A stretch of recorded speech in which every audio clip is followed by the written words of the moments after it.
ఏంటి నామర్ద? ఆడపిల్లలను చూస్తుంటే వాళ్ళు కొన్ని చోట్ల కొన్ని ఫంక్షన్స్కి పిలుస్తుంటారు, ఆ పెళ్ళిళ్ళకి వీటికి పిలుస్తుంటారు. అక్కడికి వెళ్తే నేను పనిమాల పిలిచి మీరు క్రిస్టియన్సా అని అడుగుతుంటా. లేదంకుల్ మేము హిందూసే. మరి బొట్టేది అంటే అని వెళ్ళిపోతుంది.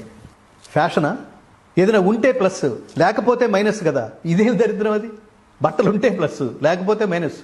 అలాంటిది బొట్టుని తీసేయడం ఏమిటి? చాలా మంది చెప్పారు, మళ్ళీ దాని గురించి పెద్ద కాన్వర్సేషన్ అక్కర్లేదు. బొట్టు వల్ల ప్రయోజనాలు ఏమిటి? అదేంటి? దృష్టి దాని మీద పడితే ఏమవుతుంది?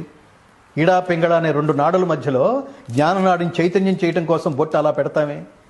అక్కడి నుంచి అసలు సరే ఏదో మొత్తం మీద కనిపిస్తుందని సరిపెట్టుకోవటం, అక్కడి నుంచి స్టిక్కర్ల దగ్గరికి వెళ్ళిపోయింది. అది కూడా పోయింది. ఇప్పుడు దగ్గరికి వెళ్ళి చూస్తే ఇంకొంతమంది ఇందులో ఒక వర్గం తెలివి మీరిపోయి దగ్గరికి వెళ్తే తప్ప అది కనపడదనమాట. అదొక స్థితి. హిందూయిజంలోకి అసలు ఇతర ఇజాలు ఎలా వచ్చేసినాయంటే, మీరు అసలు గుడికి వెళితే, మన రోజుల్లో గుడికి వెళితే మనం నమస్కారం చేసేవాళ్ళం. తద్విద్ధి ప్రణిపాతేన పరిప్రశ్నేన సేవయ ఉపదేక్ష్యంతి తే జ్ఞానం జ్ఞానినస్తత్వదర్శన. గురువు దగ్గరికైనా దైవం దగ్గరికైనా వెళ్ళినప్పుడు అష్ట అంగ ప్రణామము, సాష్టాంగ ప్రణామం చేసేవాళ్ళం కదా. రెండు చేతులు జోడించి నమస్కారం చేయటం, ఇది కదా హిందూయిజం అంటే. ఇది కదా మన ధర్మంలో భాగం అంటే, మన ఆచారం అంటే ఇది కదా. ఇప్పుడు అసలు దేవుడి దగ్గరికి వెళ్ళినా ఇళ్ళని ముద్దు పెట్టుకుంటున్నారు ఏంటంటే? అసలు ఇదేమి నమస్కారం? ఎక్కడి నుంచి వచ్చింది ఈ సంస్కారం? ముద్దు పెట్టుకోవడం ఏమిట్రా పిచ్చ విధవలారని? వాడికి నచ్చితే నిన్ను ముద్దు పెట్టుకోవాలి.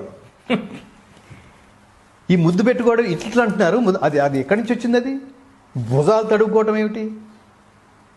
అటు తెలియకుండా క్రిస్టియానిటీ అసలు ఎంత లోపలికి వెళ్ళిపోయిందంటే, మీరు బర్త్డేలు చేసుకున్నా, పుట్టినరోజున మనకి బర్త్డే అనే పదం ఏమిటి? పుట్టినరోజు మనం చేసుకుంటే ముందు తల్లిదండ్రుల కాళ్ళకి నమస్కారం చేసి ఆ రోజు గుడికి వెళ్ళి, ఎందుకంటే ఏది మన చేతుల్లో లేదు. ఏది every next minute of your life is a bonus. తర్వాత క్షణం బతికున్నామంటే పరమాత్మ మనకు పెట్టిన భిక్ష అని అర్థం. అందుకని పరమాత్మ నాకు ఈ జీవిత కాలంలో సద్బుద్ధిని, బతుకున్న కాలంలో సద్బుద్ధిని, నేను పోతే సద్గతిని ప్రసాదించు. ఎందుకంటే ఏది నా చేతిలో లేదు. ఎవడు నన్ను మోసం చేస్తాడో తెలియదు. ఎవడొచ్చి నన్ను ఇంప్రెస్ చేస్తూ వాడి మార్గంలో తీసుకెళ్ళిపోయి నన్ను ఎట్టేస్తాడో తెలియదు. ఎప్పుడు ఏ నిర్ణయం తీసుకుంటామో తెలియదు. ఇవన్నీ జాగ్రత్తగా వినండి, చాలా విలువైన మాటలు ఇవి. ఖచ్చితంగా. కొంతమంది నేను అసలు వాడు అలాంటి వాడు అనుకోలేదురా, ఆ విషయం నాకు 15వ సంవత్సరంలో కానీ తెలియలేదు, అప్పటికి వాడు మొత్తం నన్ను నాశనం చేసేశాడు. దీన్ని మోడస్ ఆపరాండి అంటారు. ఈ ఎక్స్ట్రీమిస్టులు ఇతర దేశాల నుంచి మన దేశానికి వచ్చి మన దేశాన్ని నాశనం చేయాలనుకునే కొన్ని వర్గాలు ఉన్నాయి చూడండి.